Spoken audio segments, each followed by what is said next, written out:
Ecclesiastes എന്ന ഗ്രന്ഥത്തിലെ ചില ഭാഗങ്ങൾ ആയിരക്കണക്കിന് വർഷങ്ങൾക്ക് മുമ്പ് എഴുതപ്പെട്ട ആണെങ്കിലും ഇന്നത്തെ നമ്മുടെ ആധുനിക ജീവിതത്തെക്കുറിച്ചും നമ്മുടെ അടങ്ങാത്ത ആഗ്രഹങ്ങളെക്കുറിച്ചും എത്രത്തോളം ഭയപ്പെടുത്തുന്ന യാഥാർത്ഥ്യങ്ങളാണിതിൽ പറയുന്നതെന്ന് കാണുമ്പോൾ നമ്മൾ ശരിക്കും അത്ഭുതപ്പെട്ടു പോകും അല്ലേ? തീർച്ചയായും. സമ്പത്ത് എപ്പോഴും സന്തോഷം കൊണ്ടുവരുന്നില്ല എന്ന കേവലമായ ഒരാശയമല്ല ഇവിടെയുള്ളത്. മറിച്ച് മനുഷ്യന്റെ മനഃശാസ്ത്രത്തെക്കുറിച്ചുള്ള വളരെ ആഴത്തിലുള്ള ചില തിരിച്ചറിവുകളാണ്. അപ്പോൾ നമുക്കിതൊന്ന് വിശദമായി തന്നെ പരിശോധിക്കാം. ഈ ഒരു പ്രത്യേക അവസ്ഥ, അതായത് എല്ലാം ഉണ്ടായിട്ടും ഒന്നും ആസ്വദിക്കാൻ കഴിയാത്ത അവസ്ഥ, ഇതൊരു പുതിയ കാര്യമൊന്നുമല്ലല്ലോ. അല്ലല്ല. മനുഷ്യചരിത്രത്തിൽ ഇന്നോ ഇന്നലെയോ തുടങ്ങിയ ഒന്നല്ല ഇത്. ഈ പുരാതന രേഖ തുടങ്ങുന്നത് തന്നെ വളരെ ശക്തമായ ഒരു നിരീക്ഷണത്തോടെയാണ്. മനുഷ്യർക്കിടയിൽ വളരെ ഭാരമേറിയ ഒരു തിന്മ താൻ കണ്ടിരിക്കുന്നുവെന്ന് ഈ ഗ്രന്ഥകാരൻ പറയുന്നുണ്ട്. എന്താണത്? ഒരാൾക്ക് എന്തെല്ലാം നേടാൻ കഴിയുമോ, അതായത് ഈ സമ്പത്ത്, ഐശ്വര്യം, സമൂഹത്തിലെ ഉയർന്ന സ്ഥാനം, അതെല്ലാം അയാൾക്ക് ലഭിക്കുന്നു. പക്ഷെ അതെല്ലാം അനുഭവിക്കാനുള്ള കഴിവ് അയാൾക്കില്ലാതെ പോകുന്നു. പകരം തികച്ചും അപരിചിതനായ ഒരാളാണ് അതനുഭവിക്കുന്നത്. ഇത് കേൾക്കുമ്പോൾ എനിക്ക് പെട്ടെന്ന് ഓർമ്മ വരുന്നത് ഇന്നത്തെ നമ്മുടെ ചില സാഹചര്യങ്ങളാണ്.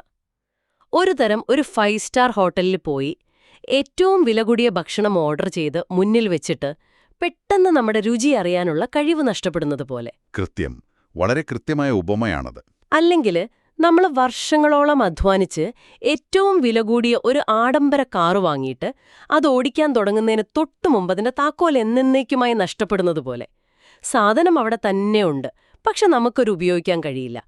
എന്തുകൊണ്ടാണ് ശരിക്കും ഇങ്ങനെ സംഭവിക്കുന്നത്? അതിന് നമ്മൾ മനസ്സിലാക്കേണ്ട പ്രധാനപ്പെട്ട ഒരു മനഃശാസ്ത്രപരമായ കാര്യമുണ്ട്. ഒരു വസ്തു സ്വന്തമാക്കുന്നതും, അതായത് എക്വിസിഷൻ, അത് അനുഭവിക്കുന്നതും എക്സ്പീരിയൻസ് ചെയ്യുന്നതും തമ്മിൽ വലിയൊരു അന്തരമുണ്ട്. അതെ, നമ്മൾ പലപ്പോഴും കരുതുന്നത് സ്വന്തമാക്കൽ തന്നെയാണ് അനുഭവം എന്നാണ്. നമ്മുടെ തലച്ചോറ് എപ്പോഴും പുതിയ കാര്യങ്ങൾ വെട്ടിപ്പിടിക്കാനും സ്വന്തമാക്കാനും നമ്മളെ പ്രേരിപ്പിച്ചുകൊണ്ടിരിക്കും. അതിനെയാണല്ലോ നമ്മൾ ഡ്രൈവ് അല്ലെങ്കിൽ മോട്ടിവേഷൻ എന്ന് വിളിക്കുന്നത്. എന്നാൽ ആ ലക്ഷ്യത്തിലെത്തിക്കഴിഞ്ഞാൽ അതിനെ ആസ്വദിക്കാൻ ആവശ്യമായ മാനസികാവസ്ഥ പലപ്പോഴും നമുക്കുണ്ടാകില്ല. ഇതിനെ മനഃശാസ്ത്രത്തിൽ എന്തോ ഒരു പേരിട്ട് വിളിക്കാറില്ലേ? Arrival fallacy. അതെ, അറൈവൽ ഫാലസി. അതായത് ഒരു പ്രത്യേക ലക്ഷ്യത്തിലെത്തിയാൽ എന്റെ എല്ലാ പ്രശ്നങ്ങളും തീരും, ഞാൻ പൂർണ്ണ സന്തോഷവാനാകും എന്ന ആ ഒരു മിഥ്യാധാരണ.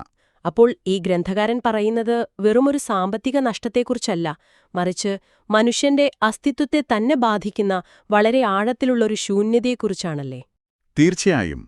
എത്ര സമ്പാദിച്ചാലും അത് ആസ്വദിക്കാനുള്ള ശാരീരികമോ മാനസികമോയ അവസ്ഥയില്ലെങ്കിൽ ആ സമ്പാദ്യത്തിന് യാതൊരു അർത്ഥവുമില്ല എന്നാണ് അദ്ദേഹം പറയുന്നത്. ഈ പുരാതന ചിന്തകൻ ഇതിനെ വെറുമൊരു നിർഭാഗ്യമെന്നല്ല വിളിക്കുന്നത്, ഇതൊരു മിഥ്യയും തീവ്രവേദനയുമാണെന്നാ. തീവ്രവേദന, ശരിയാണ്. നിങ്ങൾ ജീവിതകാലം മുഴുവൻ ഒരു സാമ്രാജ്യം കെട്ടിപ്പടുക്കാൻ വേണ്ടി കഷ്ടപ്പെടുന്നു. നിങ്ങളുടെ ആരോഗ്യവും സമയവും ബന്ധങ്ങളും അതിനായി ബലി കഴിക്കുന്നു. ഒടുവിൽ ആ സാമ്രാജ്യം നിങ്ങൾ നേടിക്കഴിയുമ്പോൾ ഒന്നുകിൽ നിങ്ങൾക്കൊരു വലിയ അസുഖം വരുന്നു, അല്ലെങ്കിൽ കടുത്ത മാനസിക സമ്മർദ്ദം കാരണം നിങ്ങൾക്കൊന്നുറങ്ങാൻ പോലും കഴിയാത്ത അവസ്ഥ വരുന്നു. ഒടുവിൽ ആ സമ്പത്ത് മുഴുവൻ നമ്മളറിയാത്ത, നമ്മളോട് യാതൊരു സ്നേഹവുമില്ലാത്ത മറ്റാരോ അനുഭവിക്കുന്നു. ഇതിലും വലിയൊരു ട്രാജഡി മനുഷ്യജീവിതത്തിൽ വേറെയുണ്ടോ? ഇല്ല എന്ന് തന്നെ പറയണം. അതാണിതിലെ ഏറ്റവും വലിയ ദുരന്തം. അതൊരു വല്ലാത്ത അവസ്ഥ തന്നെയാണ്. അപ്പോൾ പണം ഈ ശൂന്യതയ്ക്കൊരു പരിഹാരമല്ല എന്ന് നമ്മൾ കണ്ടു. പക്ഷേ പണത്തിന് പകരം മറ്റെന്തെങ്കിലും ആണെങ്കിലോ? ഉദാഹരണത്തിന്, നമ്മൾ ഒരുപാട് കാലം ജീവിച്ചിരിക്കുക, അല്ലെങ്കിൽ നമ്മളെ ഓർക്കാൻ ഒരു വലിയ തലമുറയെ ബാക്കി വയ്ക്കുക, ഇതൊക്കെ ഈ ശൂന്യതയെ മറികടക്കാൻ സഹായിക്കുമോ? സ്വാഭാവികമായും നമ്മൾ അങ്ങനെയാണ് ചിന്തിക്കുകയല്ലേ, കൂടുതൽ കാലം ജീവിച്ചാൽ കൂടുതൽ സന്തോഷിക്കാമെന്ന്. അതെ, കാരണം നമ്മൾ എപ്പോഴും ദീർഘായുസ്സും ഒരുപാട് മക്കളും ഉണ്ടാകുന്നത് വലിയൊരു ഭാഗ്യമായിട്ടല്ലേ കാണുന്നത്. എന്നാൽ ഈ രേഖ എവിടെ നമ്മളെ ശരിക്കും ഞെട്ടിക്കുകയാണ്. ഇതിലെ ഒരു നിരീക്ഷണം ഇങ്ങനെയാണ്: ഒരാൾക്ക് 100 മക്കളുണ്ടാകുകയും അയാൾ 2000 വർഷം ജീവിക്കുകയും ചെയ്താലും അയാൾക്ക് ജീവിതസുഖങ്ങൾ ആസ്വദിക്കാൻ കഴിഞ്ഞില്ലെങ്കിൽ അതിനേക്കാൾ ഭേദം ജനിച്ചവിടനെ മരിക്കുന്ന ഒരു ചാപിള്ളയാണെന്ന്. നിക്ക്, അതൊരു വലിയ പ്രസ്താവനയാണല്ലോ. എനിക്കിവിടെ ഒന്ന് ഇടപെടാതെ വയ്യ. ഈ വാദം കുറച്ച് കടന്നുപോയില്ലേ? കേൾക്കുമ്പോൾ അങ്ങനെ തോന്നും. അല്ല, വെറുതെയെങ്കിലും ജീവിച്ചിരിക്കുന്നത് മരിക്കുന്നതിനേക്കാൾ അല്ലെങ്കിൽ ജനിക്കാതിരിക്കുന്നതിനേക്കാൾ എത്രയോ നല്ലതല്ലേ? നമ്മൾ എന്തിനാണ് ഇത്ര കടുത്ത, ഇത്ര ഇരുണ്ട ഒരു താരതമ്യം നടത്തുന്നത്? എന്തൊക്കെ പ്രശ്നങ്ങളുണ്ടെങ്കിലും ജീവിച്ചിരിക്കുക എന്നതല്ലേ ഏറ്റവും പ്രധാനം. ആ ചോദ്യം വളരെ പ്രസക്തമാണ്. ഒറ്റനോട്ടത്തിൽ അതൊരു കടുത്ത നിരാശാബോധത്തിൽ നിന്ന് അല്ലെങ്കിൽ വലിയൊരു ഡിപ്രഷനിൽ നിന്ന് പറയുന്നതാണെന്ന് തോന്നാം. എന്നാൽ നമ്മളിതിന്റെ ആഴത്തിലുള്ള അർത്ഥം മനസ്സിലാക്കേണ്ടതുണ്ട്. അതായത് എന്തിനാണ് ജീവിക്കുന്നത് എന്ന അടിസ്ഥാനപരമായ ചോദ്യമാണ് ഈ പുരാതന ചിന്തകനിവിടെ ഉന്നയിക്കുന്നത്. ആ ചാപിള്ള വെളിച്ചം കണ്ടിട്ടില്ല, ഈ ലോകത്തെക്കുറിച്ചൊന്നും അറിഞ്ഞിട്ടുമില്ല, അതിന് പേരുപോലുമില്ല. പക്ഷേ അതിനൊരു വലിയ കാര്യമുണ്ടെന്ന് ഈ രേഖ പറയുന്നു. അതിന് സ്വസ്ഥതയുണ്ട്. സ്വസ്ഥത, അതായത് യാതൊരുവിധ ആഗ്രഹങ്ങളും വേദനകളും ഇല്ലാത്തൊരവസ്ഥ. കൃത്യമായി പറഞ്ഞാൽ അതുതന്നെ. അനുഭവിക്കാൻ കഴിയാത്ത ആഗ്രഹങ്ങളുമായി നിരന്തരം അതൃപ്തിയോടെ 1000 വർഷം അല്ലെങ്കിൽ 2000 വർഷം ജീവിച്ച് കഷ്ടപ്പെടുന്നതിനേക്കാൾ എത്രയോ നല്ലതാണ് യാതൊരു ആഗ്രഹങ്ങളുടെയും ഭാരമില്ലാത്ത ശൂന്യതയുടെ ആ സ്വസ്ഥത എന്നീ രേഖ വാദിക്കുന്നു. അപ്പോ നമ്മൾ വെറുതെ കുറേ കാലം ജീവിച്ചിരുന്നിട്ട് കാര്യമില്ല. ആ ജീവിക്കുന്ന സമയത്ത് നമ്മുടെ ലൈഫിന്റെ ക്വാളിറ്റി എന്താണ് എന്നതാണ് ചോദ്യം. അതെ, 100 മക്കളും 2000 വർഷത്തെ ആയുസ്സും എന്നത് വെറും കണക്കുകളെ, വെറും ക്വാണ്ടിറ്റിയെ മാത്രമാണ് സൂചിപ്പിക്കുന്നത്. എന്നാൽ ജീവിതസുഖം എന്നത് അനുഭവത്തെയാണ് സൂചിപ്പിക്കുന്നത്. അനുഭവമില്ലാത്ത കണക്കുകൾക്ക് എന്തു വിലയാണുള്ളത്? അതൊരു ഗംഭീര ചിന്തയാണ്. നമ്മൾ എപ്പോഴും ക്വാണ്ടിറ്റിക്ക് പുറകെയാണ് ഓടുന്നത്. കൂടുതൽ പണം, കൂടുതൽ വർഷങ്ങൾ, കൂടുതൽ വലിയ വീട്.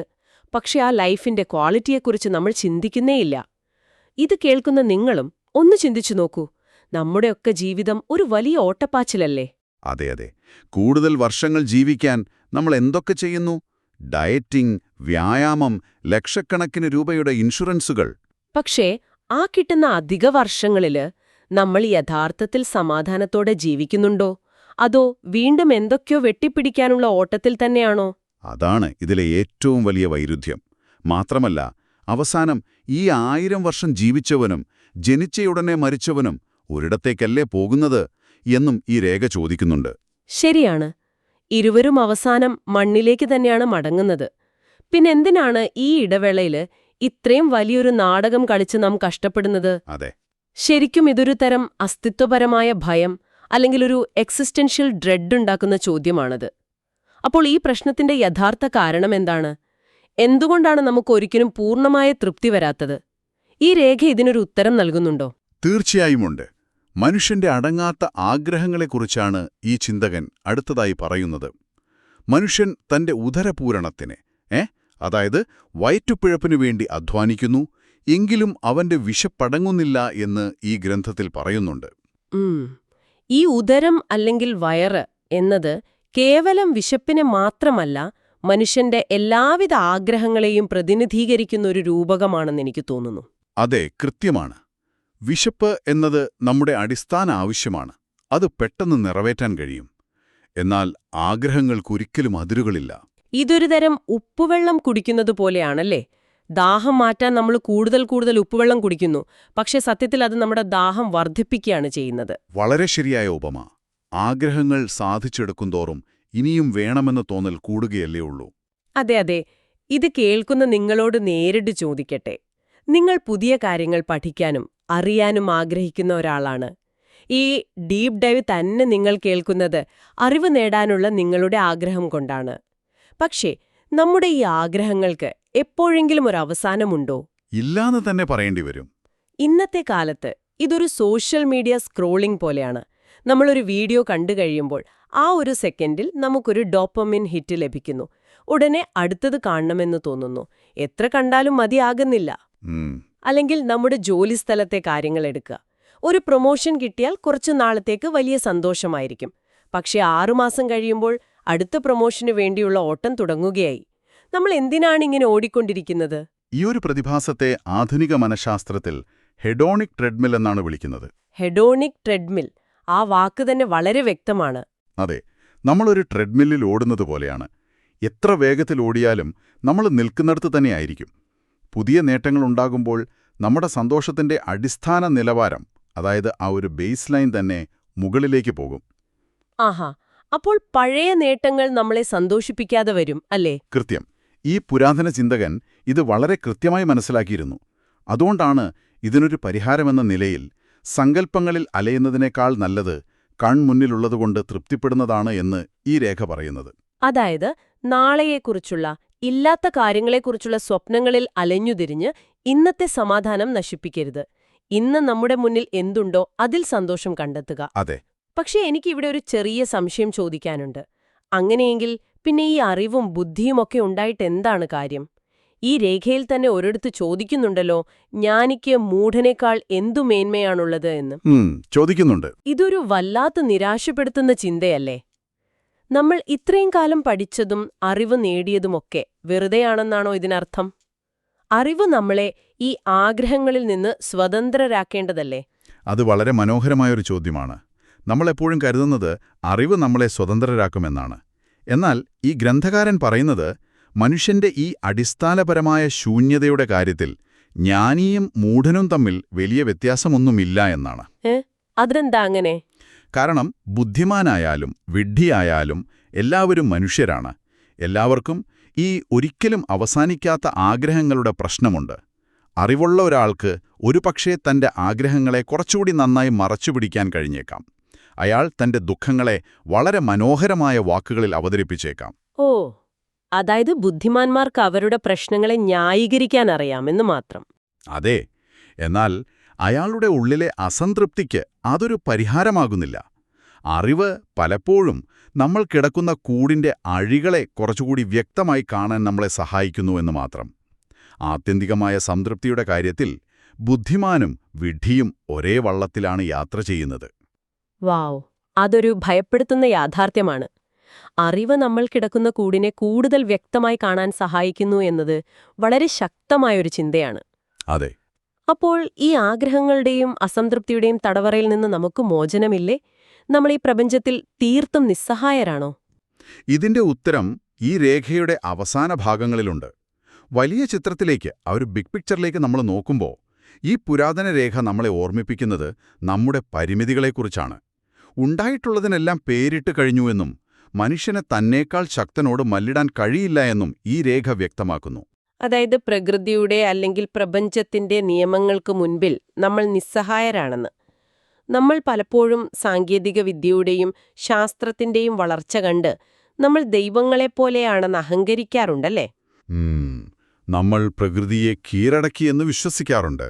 പക്ഷേ സത്യത്തിൽ വാദപ്രതിവാദങ്ങൾ കൊണ്ടോ വാക്കുകളുടെ പെരുപ്പം കൊണ്ടോ മനുഷ്യന് യാതൊരു മേന്മയും ഉണ്ടാകുന്നില്ല. അതെ. ഇത് മനുഷ്യനെ നിരാശപ്പെടുത്താനോ അവന്റെ ആത്മവിശ്വാസം കെടുത്താനോ വേണ്ടി പറയുന്നതല്ല. മറിച്ച് ഇതൊരു ഓർമ്മപ്പെടുത്തലാണ്. എല്ലാം എനിക്ക് നിയന്ത്രിക്കാൻ കഴിയും, എന്റെ ബുദ്ധികൊണ്ട് എല്ലാം എനിക്ക് സ്വന്തമാക്കാമെന്ന മനുഷ്യന്റെ അഹങ്കാരത്തിനേറ്റ ഒരു പ്രഹരമാണിത്. ശരിയാണ്. നമ്മുടെ പരിമിതികളെ അംഗീകരിക്കുക എന്നതുതന്നെയാണ് യഥാർത്ഥ ജ്ഞാനത്തിലേക്കുള്ള ആദ്യത്തെ പടി. മനുഷ്യജീവിതത്തെ ഈ രേഖ വിശേഷിപ്പിക്കുന്നത് നിഴൽ പോലെ കടന്നുപോകുന്ന വ്യർത്ഥമായ ഹ്രസ്വജീവിതമെന്നാണ്. ഇത്ര അർത്ഥവത്തായ ഒരു രൂപകമാണത്.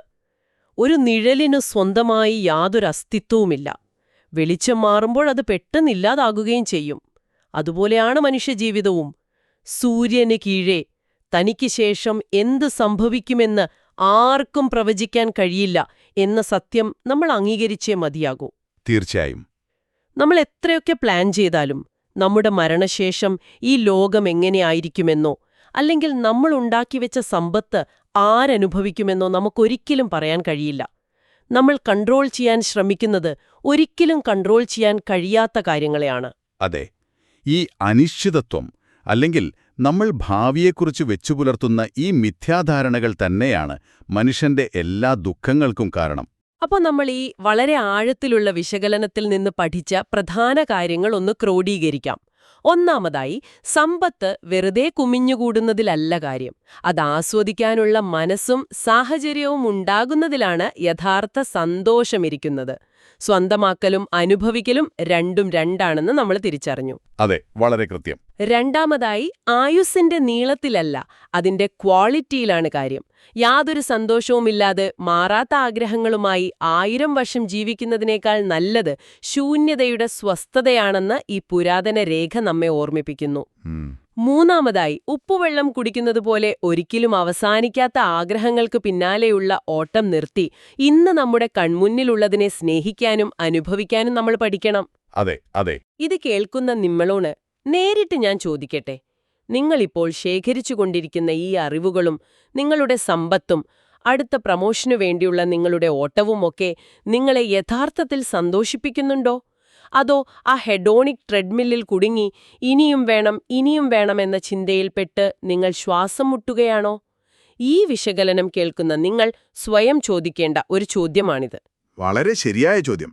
ഈ ചർച്ച അവസാനിപ്പിക്കുന്നതിന് മുൻപായി ഇത് കേൾക്കുന്ന ഓരോരുത്തർക്കും ചിന്തിക്കാൻ വേണ്ടി വളരെ പ്രധാനപ്പെട്ടൊരു കാര്യം കൂടി ഞാൻ പങ്കുവയ്ക്കാം. തീർച്ചയായും.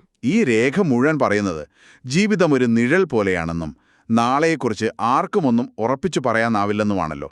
നമ്മൾ ഇതിനെക്കുറിച്ച് സംസാരിച്ചപ്പോൾ ഇതൊരു വല്ലാത്ത ഇരുണ്ട ചിന്തയാണെന്ന് പറഞ്ഞിരുന്നു. അതെ, എല്ലാം വെറുതെയാണല്ലോ എന്ന് ചിന്തിച്ചു പോയേക്കാം. എന്നാൽ ഇതിനെ മറ്റൊരു രീതിയിൽ വളരെ പോസിറ്റീവായ ഒരു തലത്തിലൊന്ന് ചിന്തിച്ചു നോക്കൂ. ഈ അനിശ്ചിതത്വമല്ലേ നമ്മെ യഥാർത്ഥത്തിൽ പൂർണ്ണമായും സ്വാതന്ത്ര്യരാക്കുന്നത്? അതൊരു പുതിയ ചിന്തയാണല്ലോ. എങ്ങനെയാണത് നമ്മളെ സ്വാതന്ത്ര്യമാക്കുന്നത്? എപ്പോഴും ഭാവിയെക്കുറിച്ചുള്ളൊരു പേടിയല്ലേ ഈ അനിശ്ചിതത്വം നമുക്ക് തരുന്നത്? നമ്മൾ ചിന്തിക്കുന്ന രീതി മാറ്റിയാൽ മതി. നാളെയെക്കുറിച്ച് നമുക്കൊന്നും ഉറപ്പിച്ച് പറയാൻ കഴിയില്ലെങ്കിൽ, ഭാവി നമ്മുടെ നിയന്ത്രണത്തിലല്ല എങ്കിൽ, പിന്നെ എന്തിനാണ് നാളെയെക്കുറിച്ച് ഓർത്ത് നമ്മൾ ഇന്ന് ഉത്കണ്ഠപ്പെടുന്നത്? ശരിയാണല്ലോ. എല്ലാം മുൻകൂട്ടി തീരുമാനിക്കപ്പെട്ടതാണെങ്കിൽ നമ്മുടെ ജീവിതം വെറുമൊരു സ്ക്രിപ്റ്റ് വായിക്കുന്നത് പോലെ ആകുമായിരുന്നില്ലേ? ഭാവിയെക്കുറിച്ചുള്ള ഭയങ്ങളും അടുത്ത 10 വർഷത്തേക്കുള്ള ആസൂത്രണങ്ങളും മാറ്റിവെച്ച് ഇന്നത്തെ ദിവസം, ഈ നിമിഷം പൂർണ്ണമായും ആസ്വദിക്കാൻ പ്രകൃതി നമുക്ക് നൽകുന്ന ഏറ്റവും വലിയ സ്വാതന്ത്ര്യമല്ലേ ഈ അനിശ്ചിതത്വം? നാളെ എന്ത് സംഭവിക്കുമെന്നറിയാത്തതുകൊണ്ട് തന്നെ നാളെയെ കൺട്രോൾ ചെയ്യാനുള്ള ശ്രമം ഉപേക്ഷിച്ച് ഇന്നത്തെ ദിവസം അത് അതിൻ്റേതായ പൂർണ്ണതയിൽ അനുഭവിക്കാനുള്ള വലിയൊരു അവസരമാണ് നമുക്ക് ലഭിക്കുന്നത്. ഈ അനിശ്ചിതത്വം ഒരു ശാപമല്ല, മറിച്ച് നമ്മെ വർത്തമാനകാലത്തിൽ ജീവിക്കാൻ നിർബന്ധിക്കുന്ന വലിയൊരു അനുഗ്രഹമാണ്. ഇതൊന്ന് സ്വയം ചിന്തിച്ചു നോക്കൂ. വാവ്, അതൊരു ഗംഭീരമായ, ശരിക്കും മനസ്സ് തുറപ്പിക്കുന്ന ചിന്തയാണ്. അനിശ്ചിതത്വത്തെ ഒരു ഭയമായി കാണുന്നതിന് പകരം അതിനെ നമ്മുടെ ഏറ്റവും വലിയ സ്വാതന്ത്ര്യമായി കാണുക. നാളെ കൺട്രോൾ ചെയ്യാൻ കഴിയില്ല എന്ന തിരിച്ചറിവ് നമ്മളെ ഇന്നിൽ ജീവിക്കാൻ പ്രാപ്തരാക്കുന്നു. അതെ, ശരിക്കും ഈ പുരാതന രേഖ നമ്മുടെ ആധുനിക ജീവിതത്തിലേക്കുള്ള ഒരു വലിയ കണ്ണാടി തന്നെയാണ്. അപ്പോൾ അടുത്ത തവണ നിങ്ങൾ ആ 5 സ്റ്റാർ ഹോട്ടലിലെ വില കൂടിയ മെനുവിലേക്ക് നോക്കുമ്പോൾ, അല്ലെങ്കിൽ ജീവിതത്തിൽ വലിയ ലക്ഷ്യങ്ങൾക്ക് പുറകെ ഓടുമ്പോൾ, ഓർക്കുക, വിഭവങ്ങളുടെ എണ്ണത്തിലല്ല, അത് രുചിക്കാനുള്ള നിങ്ങളുടെ കഴിവിലാണ് കാര്യം. തീർച്ചയായും. നാളെയെക്കുറിച്ചുള്ള ഓട്ടം നിർത്തി ഇന്നത്തെ ദിവസം ആസ്വദിക്കുക. ഈ അഴിവുകൾ നിങ്ങളിലേക്ക് എത്തിക്കാൻ കഴിഞ്ഞതിൽ ഞങ്ങൾക്ക് അതിയായ സന്തോഷമുണ്ട്. ഈ ഒരു ഡീപ് ഡൈവിൽ പങ്കുചേർന്നതിന് നിങ്ങൾക്ക് വലിയൊരു നന്ദി. മറ്റൊരു വിഷയവുമായി നമുക്ക് വീണ്ടും കാണാം. അതുവരെ നിങ്ങളുടെ കൺമുന്നിലുള്ള സന്തോഷങ്ങളെ കണ്ടറിയാൻ നിങ്ങൾക്ക് കഴിയട്ടെ. നമ്മളെല്ലാവരും എപ്പോഴെങ്കിലുമൊക്കെ ചോദിക്കുന്ന ഒരു ചോദ്യമുണ്ട്: എന്താണ് ശരിക്കും ഒരു നല്ല ജീവിതം? അത് ഒരുപാട് സമ്പത്തും വിജയവുമാണോ, അതോ സന്തോഷവും സമാധാനവുമാണോ? ഈ ചോദ്യം ഒരുപക്ഷെ മനുഷ്യനോളം തന്നെ പഴക്കമുള്ളതാണ്. അപ്പോൾ ഇന്ന് ഈ ഒരു ആശയക്കുഴപ്പത്തെക്കുറിച്ച് ആയിരക്കണക്കിന് വർഷങ്ങൾ പഴക്കമുള്ള ഒരു ഗ്രന്ഥം എന്താണ് പറയുന്നതെന്ന് നമുക്കൊന്ന് നോക്കാം. ഇതൊരു ഞെട്ടിക്കുന്ന നിരീക്ഷണത്തോടെയാണ് തുടങ്ങുന്നത്. ഒന്ന് ആലോചിച്ചു നോക്കൂ. ഒരാൾക്ക് ദൈവമെല്ലാം കൊടുത്തു: പണം, പ്രതാപം, ബഹുമാനം. അയാൾക്ക് ആഗ്രഹിക്കുന്നതൊന്നും കുറവില്ല. പക്ഷേ ഒരു പ്രശ്നമുണ്ട്. അതൊന്നും ആസ്വദിക്കാനുള്ള കഴിവ് മാത്രം അയാൾക്ക് ദൈവം കൊടുക്കുന്നില്ല.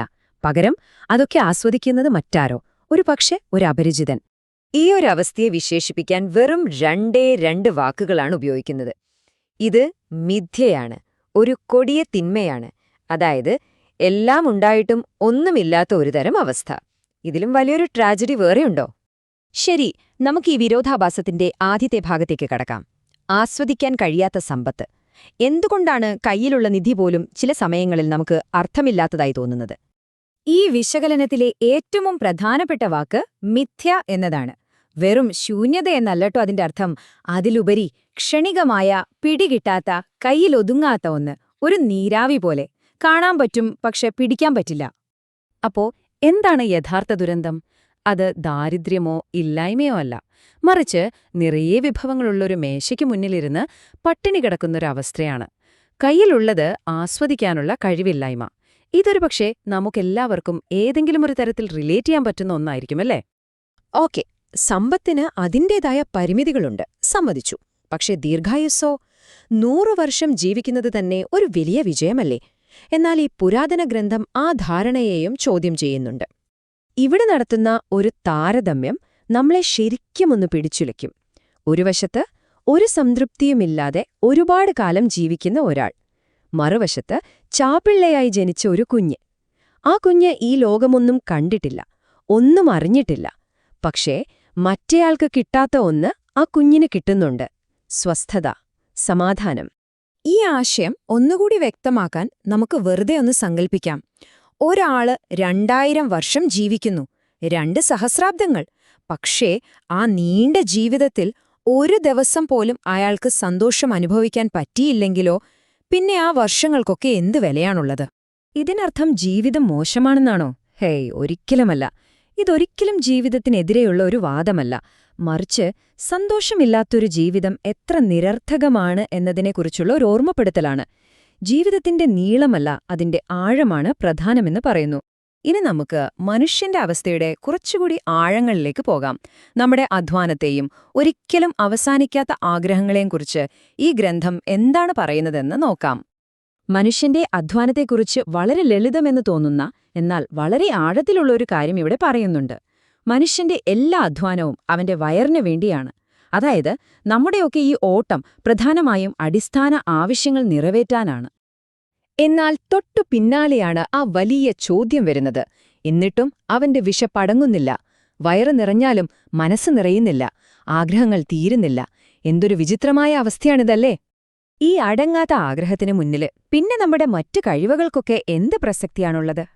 ഉദാഹരണത്തിന്, ജ്ഞാനിക്കും വിഡ്ഢിക്കും ഒരുപോലെ തൃപ്തിയില്ലെങ്കിൽ പിന്നെ ആ ജ്ഞാനം കൊണ്ട് എന്ത് മെച്ചാണുള്ളത്? അതുപോലെ സമൂഹത്തിൽ നന്നായി പെരുമാറാൻ അറിയാവുന്നൊരു പാവപ്പെട്ടവന് അതുകൊണ്ട് എന്തെങ്കിലും ഗുണമുണ്ടോ? അവന്റെ അടിസ്ഥാനപരമായ ആഗ്രഹങ്ങൾ തൃപ്തിയായില്ലെങ്കിൽ ആ അറിവുകൊണ്ട് വിശപ്പു മാറില്ലല്ലോ. അപ്പോ ഇത്രയധികം അസ്തിത്വപരമായ ചോദ്യങ്ങൾക്കിടയിൽ എന്തെങ്കിലും ഒരു പ്രായോഗികമായ ഉപദേശം ഇതിൽ നിന്ന് കിട്ടുമോ? ഉണ്ട്. അതാണ് നമ്മുടെ അവസാന ഭാഗം: കൺമുന്നിലെ യാഥാർത്ഥ്യം.